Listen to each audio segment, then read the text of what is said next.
우리가 예수님의 생애를 생각해 볼 때 예수님은요, 요셉의 아들 나사렛 예수로 30년을 사신 걸 잘 압니다. 그리고 예수님은 하나님의 아들 그리스도로 3년을 사셨어요. 그러니까 메시아 그리스도로 사역하신 그 3년간의 기간, 그 생애를 우리가 공적 생애, 공생애 이렇게 이야기를 합니다. 이 공생애의 시작은 오늘 읽은 본문 4장의 바로 앞에 나오는 3장에서 세례 요한에게 세례를 받으시는 그 사건에서 시작되는데요. 세례를 받으시고 나서 하나님부터 공식적인 인정을 받으십니다. 3장 16절 17절이에요. 제가 읽어보겠습니다. 예수께서 세례를 받으시고 곧 물에서 올라오실 새 하늘이 열리고 하나님의 성령이 비둘기같이 내려 자기 위에 임하심을 보시더니 하늘로부터 소리가 있어 말씀하시되 이는 내 사랑하는 아들이요 내 기뻐하는 자라 하시니라. 그러니까 이렇게 세례를 받으시고 하나님으로부터 공식적으로 인정을 받으시고 나서 이제 그리스도로서 본격적으로 공생애를 시작하시는 것을 알려주셨는데, 그러고 나서 나오는 첫 번째 사건, 일이 뭐냐라고 하면 바로 시험입니다. 예수님께서 시험을 3번 받으셨다라고 이야기를 해도 되지만 저는 예수님께서 3가지 종류의 시험을 받으셨다라고 말하는 게 더 좋을 것 같아요. 근데 여러분, 예수님은요, 세례와 시험을 받으실 필요가 없는 분이시죠. 받으실 필요가 없는 분이시에요. 근데 왜 받으셨나라고 하는 것을 그냥 한마디로 말해보면 우리 때문에, 우리를 대신해서 우리를 대표하시기 위해서 세례와 시험을 받으셨다, 그렇게 말할 수 있습니다. 예수님의 이 시험에 대해서는 제가 누가복음 설교를 시작하는 그 초기 때 한번 말씀드렸어요. 이번에 이제 마태복음을 제가 보면서 이 본문 말씀을 다시 조금 나누었으면 좋겠다라고 하는 생각을 했고요. 그걸 좀 다르게 좀 정리를 해보았습니다. 그래서 조금 더 종합적으로 좀 다른 내용들을 가지고 제가 오늘 말씀을 나누도록 하겠습니다. 먼저 예수님의 시험에 대한 배경적 정황들을 좀 말씀드릴게요. 1절에 보시면 그때 예수께서 성령에게 이끌리어 마귀에게 시험을 받으러 광야로 가사, 그때는 예수님께서 시험을 받으신 때를 말하고요. 그 이후에 성령에 이끌리어 마귀에게 시험을 받으신다라고 하는 구절이 나옵니다. 좀 이상해요.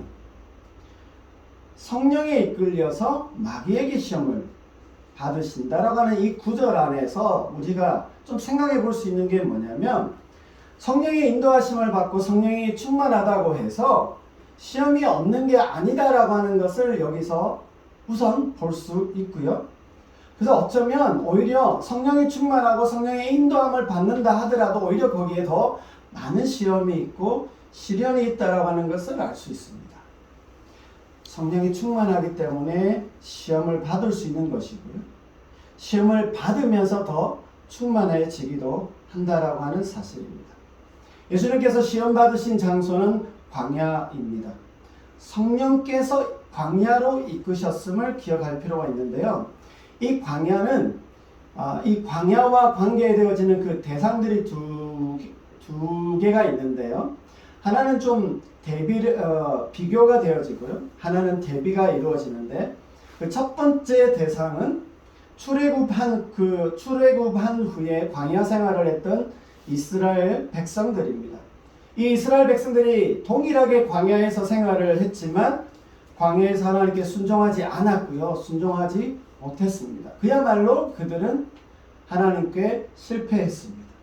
그 동일한 장소인 광야라는 그 환경 속에서 예수님은요, 성공하시고 그 실패를 바로잡고 계신다라고 하는 것을 우리에게 알게 해줍니다. 그리고 또 다른 장소 대상인 누구냐라고 하면 대비를 이루는데요. 창조 때의 그 아담과 하와입니다. 아담과 하와가 처해 있었던 상황이라고 하는 것은 오늘 예수님이 처하신 이 광야라고 하는 이 상황과 완전히 대비를 이루는데, 아담과 하와가 어디에 있었어요? 에덴입니다. 에덴은 최상의 조건을 갖춘, 그야말로 낙원이라고 그러죠. 파라다이스. 최상의 그 조건 안에서 마귀의 시험과 유혹에 그들이 실패했습니다. 그러나 예수님은 물리적으로나 신체적으로나 최악의 상황과 조건에 계셨음에도 불구하고 그걸 이겨내시고 물리치시고 성공하셨다라고 하는 것을 우리에게 보여주는 장면입니다. 그리고 또 다른 대상이 뭐냐면요, 바로 광야 같은 인생길을 가는 우리들입니다. 광야는 우리가 맞이하는 그 어떤 최악의 조건을 상징해주는, 그것에 부합되어지는 장소가 광야입니다.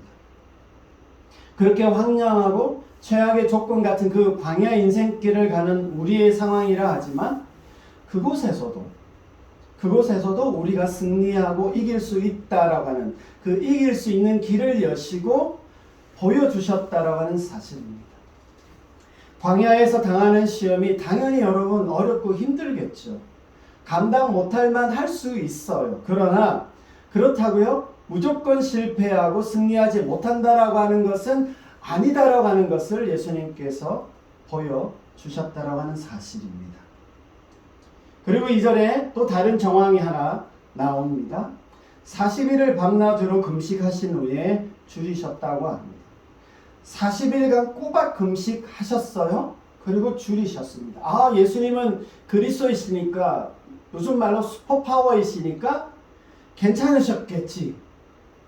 성경은 명확하게 뭐라고 말씀하시냐면 줄이셨다라고 말씀합니다. 그야말로 성령도 충만하셨지만 배고픔도요, 성령이 충만하다고 배가 안 고픈 게 아니에요. 배고픔도 충만한 상태이셨습니다. 성령으로 충만한 가운데 인도함 받으셨기 때문에 배가 안 고프셨다. 결코 그렇지 않다는 겁니다. 지금 마귀는요, 예수님께서 금식을 시작하시는 그 초기에 찾아온 게 아니고요, 40일이 다 찼을 때 찾아왔고, 그래서 예수님은 신체적으로나 인간적으로 되게 허약하고 거의 무방비 상태에 계신 것이 예수님의 상황입니다.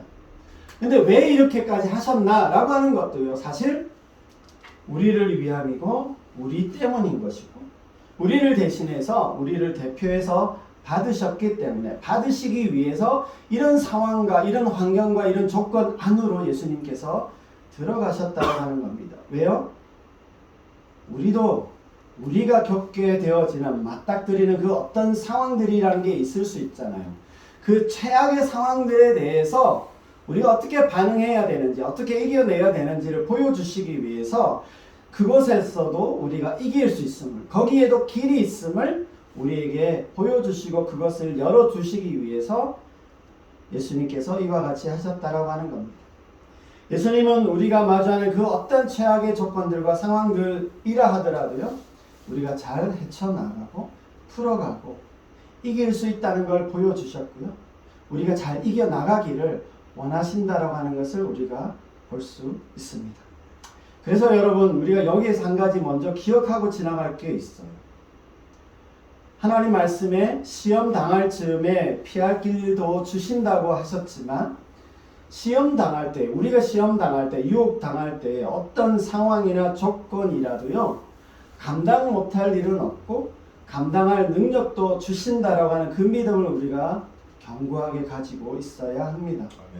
내가 당하는 일이요, 내가 맞이하는 상황이라는 것이 겪어보면 나만 그렇게 되는 것 같기도 하고요, 왜 이게 나에겐 더 최악으로 오는 거야? 라고 하는 생각도 들고요, 내가 감당 못할 것인데 라고 하는 그런 생각도 들 수 있다고 생각해요. 그럴 수 있습니다.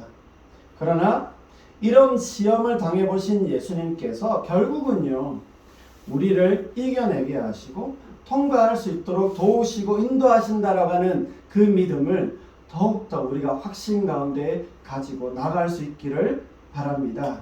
아멘. 이제 본격적으로 좀 예수님께서 받으신 세 가지 종류의 시험을 좀 생각해 볼 텐데요. 제가 이번에 이 예수님의 시험에 대한 설교를 다시 좀 해야겠다 생각하면서 요 세 가지 종류의 시험에 대해서 좀 전통적인 어떤 스타일의 설교로 좀 교훈적으로 윤리적으로 해야겠다 생각하면서 각 항목별로 막 생각을 좀 해봤습니다. 근데 역시나 그 방향으로 제가 설교를 할 수가 없더라고요. 그리고 좀 요즘 시대에 맞지 않아요. 그래서 조금 제가 이 내용들에 대해서 시험의 그 내용들에 대해서 분명히 언급은 하겠지만 오늘은 조금 이제 생뚱맞은 전개이긴 한데 제가 세 종류의 시험이니까 예수님의 시험에 나타난 어떤 세 측면들을 좀 생각해 보자 라고 하면서 제가 떠올린 게 이것도 딱 들어맞는 비유는 아니더라고요. 그 비유는 아닌데 여러분 지구가 어떻게 구성되어 있나요? 동그랗죠. 그게 우리가 보기에 지구라고 할 때 보여지는 건 그 지각, 표면층, 그걸 지각이라고 하는데 그 표면층만 우리가 생각하잖아요. 근데 지구가 구성되어 있는 3대 구성 요소 중에 지각 요 내면에 뭐라고 그래요? 그거를 멘틀이라고 합니다. 그 내부가 하나 더 들어가면 멘틀층이 있고요. 그 안은 외핵과 내핵으로 구성된 핵층이 있습니다. 그래서 제가 오늘 이 예수님의 시험, 이 마귀가 걸어왔던 이 시험의 좀 겉과 내부 그 중요한 것을 좀 이렇게 층별로 한번 살펴보려고 합니다. 예수님의 시험 세 가지가 뭐라고요? 첫 번째는 마귀가 와서 40일 금식하신 그때 예수님께 찾아와서 야가 아니고요.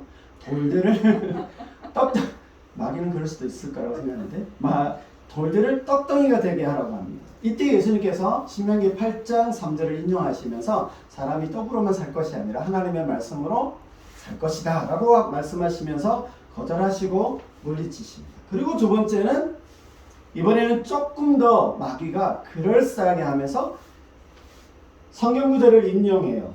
이게 시편 91편 11절로 13절인데요. 그 성전 꼭대기에서 데리고 가서는 뛰어내려봐. 그러면 아마 하나님의 천사가 너를 받쳐줄 거야 라고 하니까 예수님께서 이번에도 신명기 6장 16절을 인용하시면서 하나님이 시험하지 말라고 그렇게 뿌리치십니다.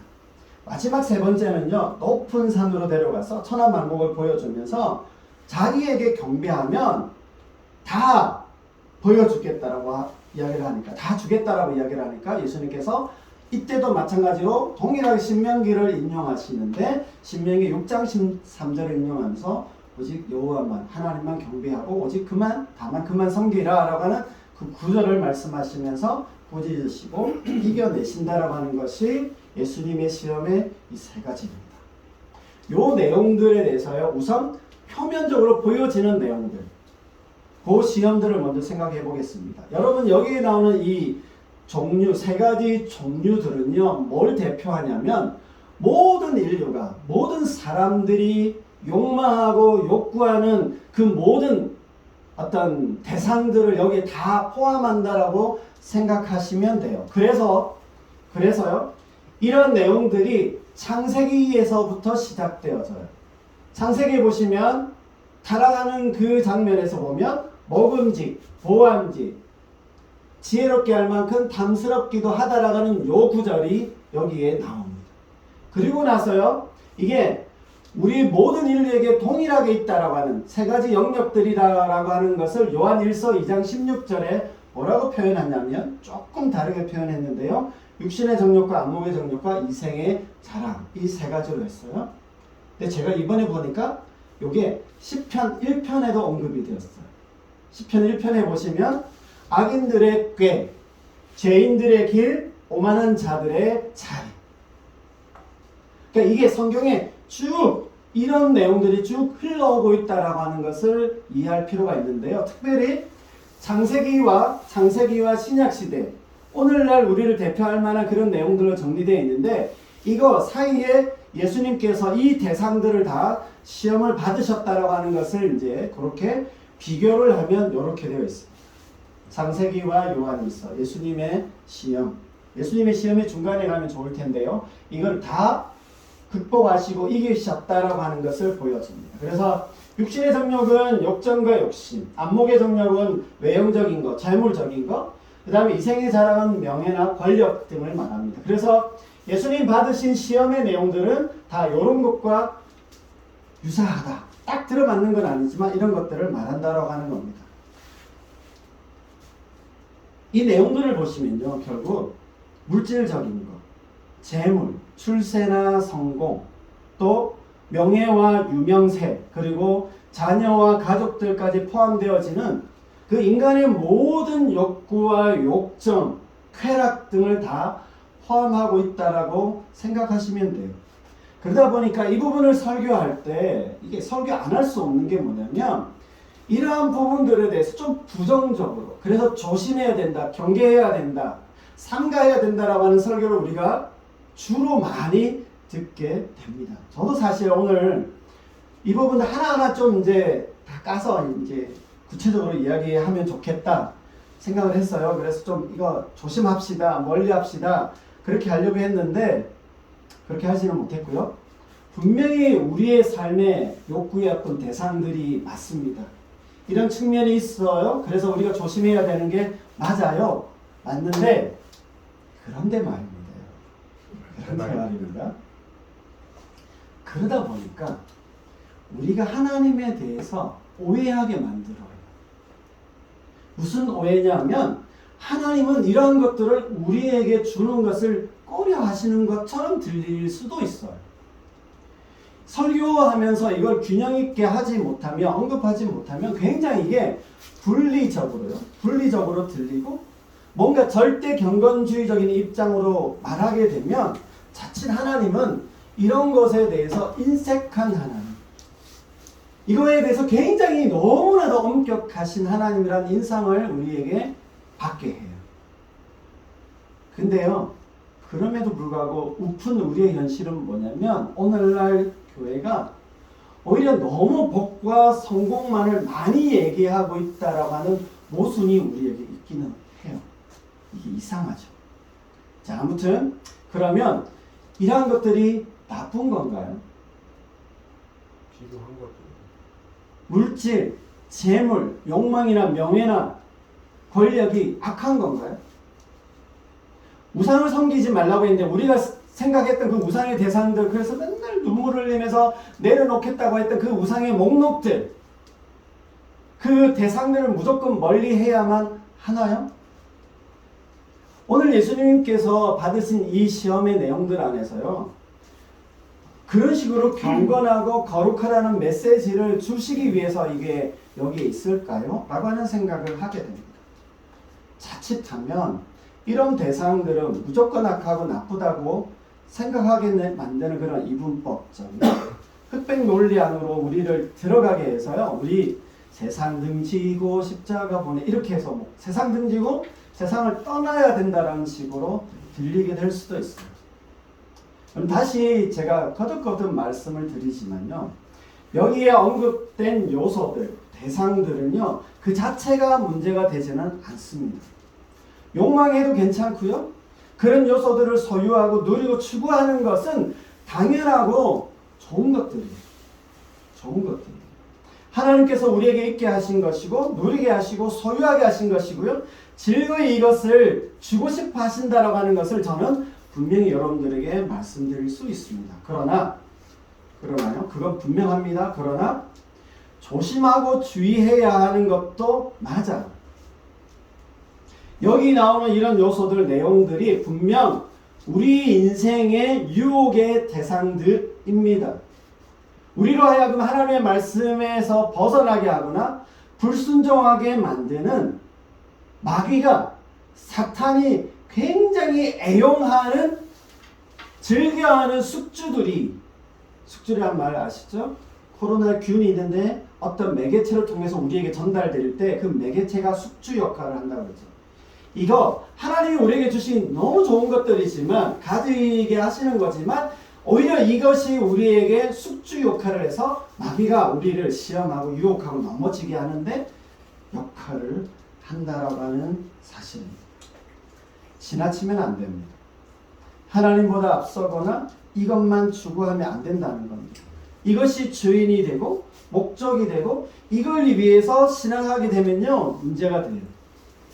이것을 위해서 억지를 쓰거나 불법을 행하거나 수단 방법을 가리지 않고 말씀 상관없이 하게 되면 안 된다라고 하는 겁니다. 이 자체가 문제가 아니라요, 여기에 도달하는 방식과 방법이 문제인 것이고요, 하나님 앞에 합당한 방식으로 추구할 수 있어야 합니다. 그리고 잘 사용할 수 있어야 하는 것입니다. 자, 요걸 오늘 좀 이 부분에 대해서는 말씀드리고 싶었고요.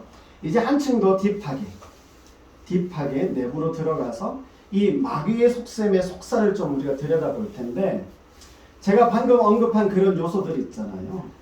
그러한 것들이 오히려 지금 한국 교회에서 보면 치명적으로 마귀의 숙주 역할을 해서 깊이 교회 안으로 들어와 있다라고 하는 것, 침투에 들어온 것을 좀 느낄 수 있습니다.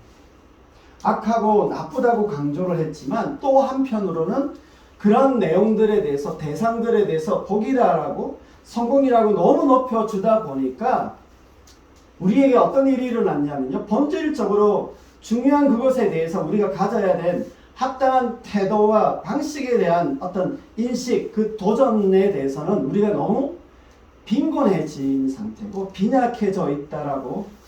그래서 아마 이런 일들이 교회 안에 오히려 역설적으로 이러한 것이 너무 마귀의 숙주 역할로 교회 안에 들어와 있는 거 아닐까 생각을 하게 됩니다. 사실 제가 얼마 전에도요, 이와 관련된 아주 참담한 이야기를 들었습니다. 너무 마음이 아팠어요. 그래서요, 우리가 이 마귀가 가지고 있는 이 수법, 마귀의 전략, 요 본색을 좀 우리가 좀 잘 파악하고 깨닫는 것이 필요하겠다 생각이 듭니다. 여기 나오는 마귀의 본색에 대해서 이제 조금 한 걸음 더 들어가 볼 텐데요. 첫 번째 시험에서 보시면 마귀는 돌들을 떡덩이가 되게 하라고 합니다. 배가 고프다라고 하는 그 배고픔이 극에 달았다라고 하는 것을 마귀가 알았어요. 그러면 마귀가 어떻게 하겠습니까? 어리석다면 약 올렸겠죠. 근데 마귀가 얼마나 똑똑한지 굉장히 현실적이고 합리적인 솔루션을 예수님께 제안하는 겁니다.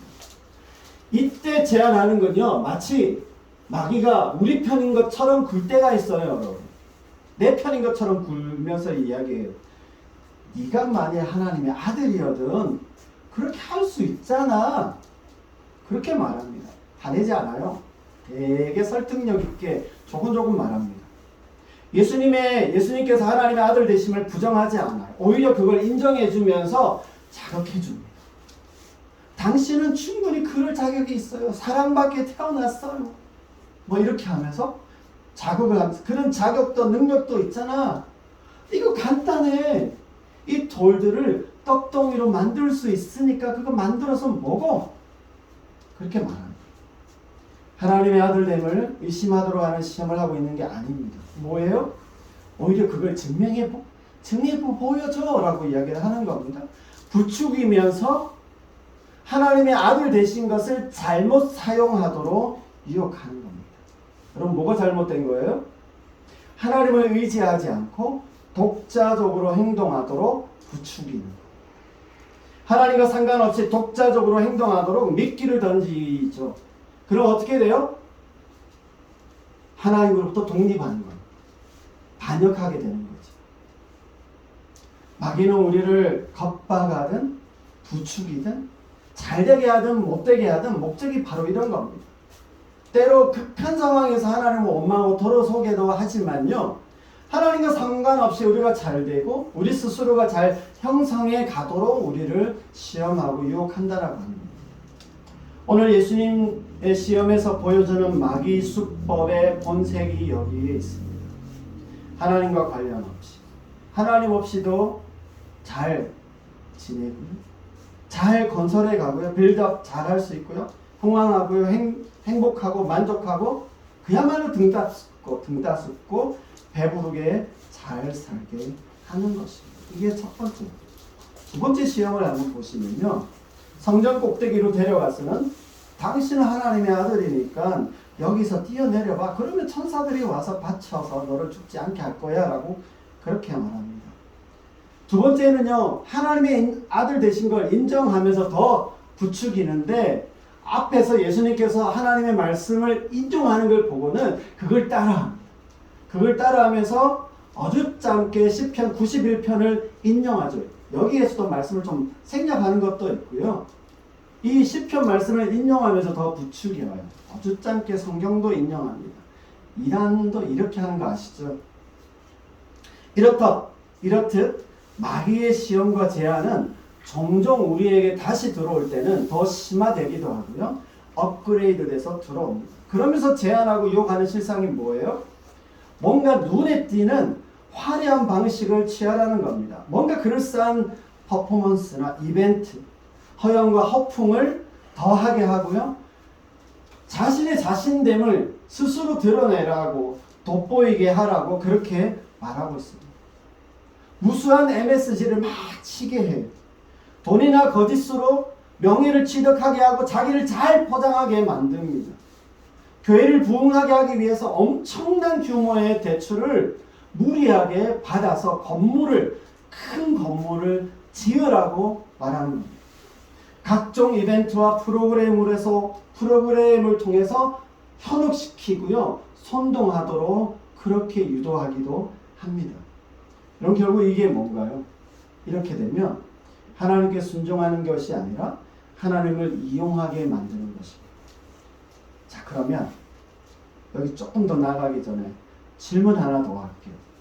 여러분, 그러면 나의 소망과 원함을 위해서 하나님을 이용하면 안 되나요? 안 되죠. 안 돼요? 절대 안 되죠. 여러분, 내용과 대상의 문제가 아니라고 했습니다.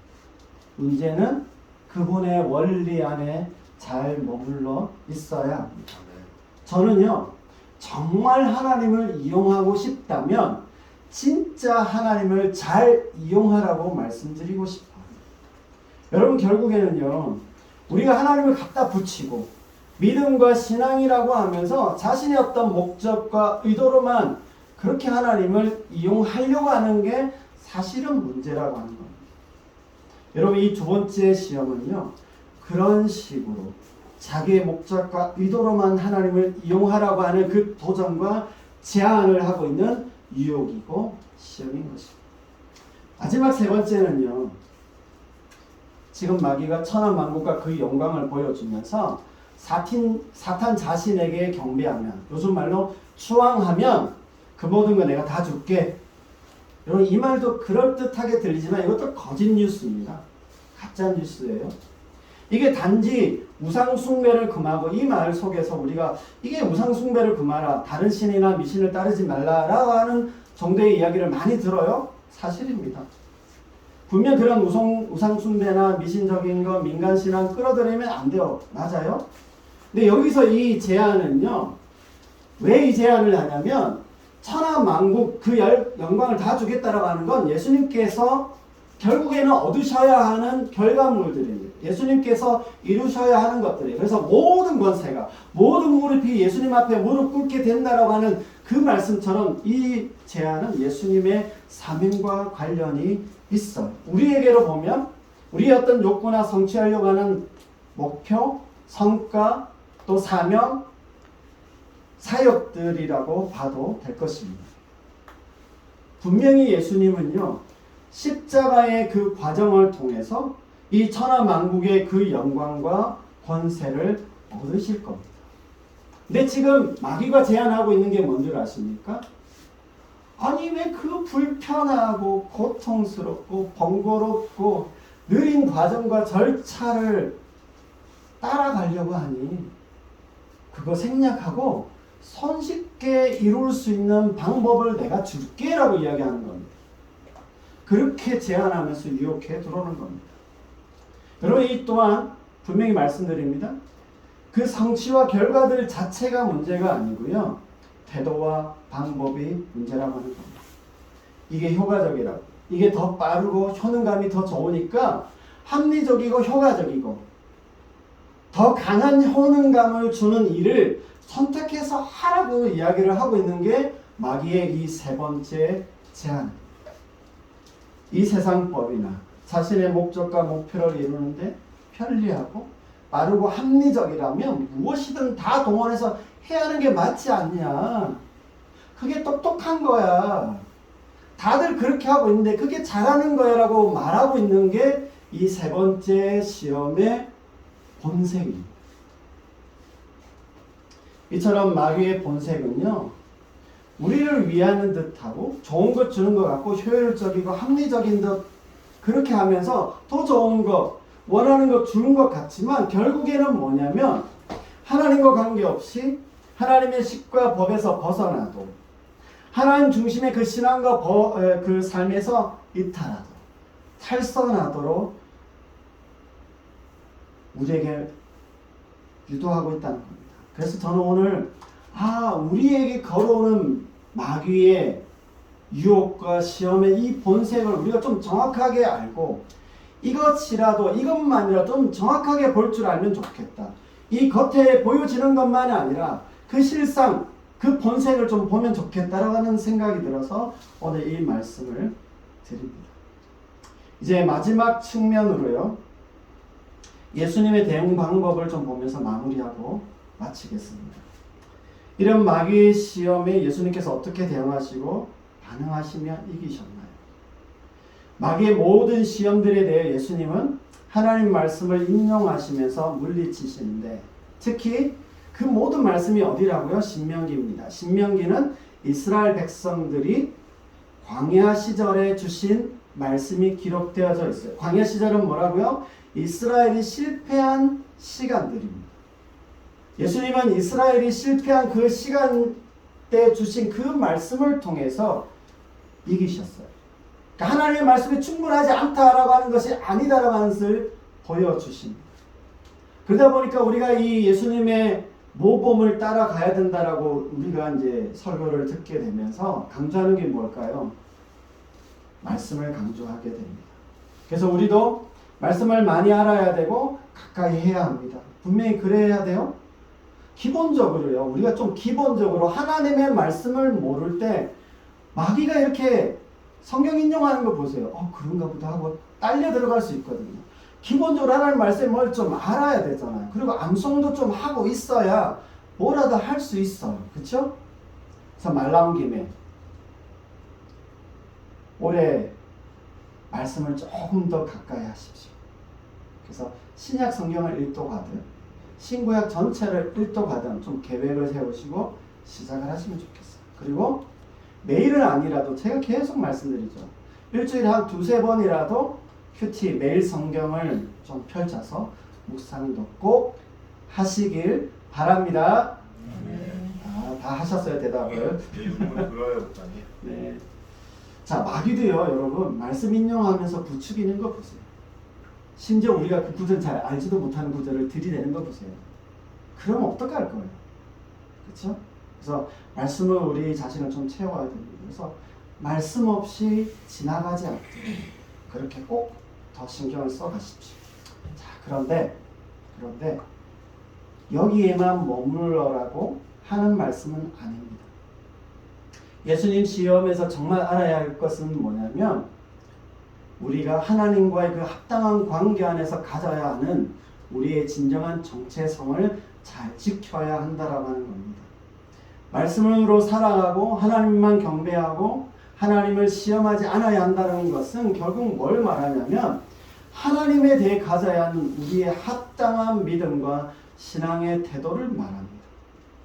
말씀을 안다고 하면서 그걸 인용한다면서 심지어 그걸 해석하고요. 그렇게 설교를 하는데 자기 유익과 목적으로만 갖다 붙이고 들이댄다 하면 그게 무슨 신앙이고 무슨 유익이 거기에 있겠습니까? 하나님을 말하지만요. 하나님은 그 말이나 신앙에 계시지 않는 겁니다.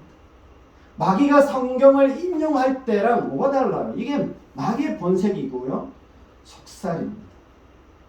정말 하나님을 이용하는 사람은요. 하나님 안에서 하나님께 순종하는 모습이 보여져야 해요. 하나님을 두려워하고 하나님을 중심에 모시고 주인으로 인정하며 그분의 식과 법을 따라가고자 애쓰는 그 모습 안에서 하나님을 이용하는 사람인 것입니다. 그래서 제가 하나님을 이용한다는 식으로 제가 말씀을 드렸지만 실상은요, 여러분, 하나님께서 자신을 사용하시도록 자신을 내어드리고 인정하는 사람이다라고 하는 사실입니다. 하나님을 중심 삼고 하나님 안에 합당히 머물며 그분과 함께 살려고 발버둥 치며 하나라도 행하며 이루고 실천하면서 조금씩 변화해가고 성숙해가는 사람의 모습이 보여져야 한다라고 합니다. 왜냐하면 여러분, 그런 사람은요, 그런 사람에게 성령과 말씀의 역사가 임하는 사람인 것이고요, 하나님 때문에 하나님 안에서 그런 결정을 하려고 한다는 것이 보여지기 때문에 알 수 있어요. 이제 말씀을 마치겠습니다. 여러분, 우리의 삶의 전 영역에 대한 마귀의 유혹과 시험은 굉장히 똑똑하고 영리하게 들어옵니다. 그리고 반복적이고 집요하게 들어와요. 이게 창세기 타락에서부터 시작해서 오늘날 우리들의 세상에까지 계속 이어지고 있습니다. 예수님은 자신이 받으신 이 마귀의 시험을 통해서 우리가 인생길에서 겪고 경험하는 이 종합적인 다양한 유혹들, 이 시험들에 대해서 이기고 극복하는 새로운 도전과 길을 열어주신 겁니다. 예수님의 공생의 사역은 그러한 것을 바로 잡으시는 구원과 구속함을 주신 겁니다. 그동안에 이전의 그 실패들을 바로 잡으시고 그 실패의 흐름을 역전시켜 놓으신 거예요. 마귀의 의도대로 성공하는 듯 보이는 이 세상을 바꾸어 놓으신 겁니다. 세상 모든 것이 다 그렇지 않은 것을 보여주시는 그 첫 시작을 열어놓으신 거예요. 모든 게 그렇게 흘러갈 것 같고 그렇게만 될 것 같고 그렇게만 될 것 같지만 그렇지 않다라고 하는 것을 보여주신 겁니다. 여러분, 이것이야말로 예수님이 열어놓으신 새로운 세상입니다. 그래서 제가 마태복음 1장 1절 할 때 예수 그리스도의 족보를 이전 번역에 뭐라고 했다고요? 예수 그리스도의 세계라. 1장 1절에 그 시작에 나오는 예수 그리스도의 세계라고 하는 것이 이렇게 예수님께서 열어놓은 세상을 말합니다. 우린 그러한 예수님의 뒤따라서 그 발자취를 밟고 나아가는 사람들입니다. 그렇게 예수 그리스도께서 열어놓으신 새롭고 산 길, 그 생명의 길을 따라가는 사람들입니다. 누누이 말씀드리지만 성공이냐 실패냐보다 더 중요한 것은 방향이 그러하냐라고 하는 거예요. 그 방향에서 우리가 한 걸음이라도 나아갈 수 있어야 합니다. 여러분, 진정으로 우리 자신의 인생과 삶의 중심은 하나님이십니다라고 고백할 수 있는 우리 공동체와 여러분 각자가 되시기를 바라고요.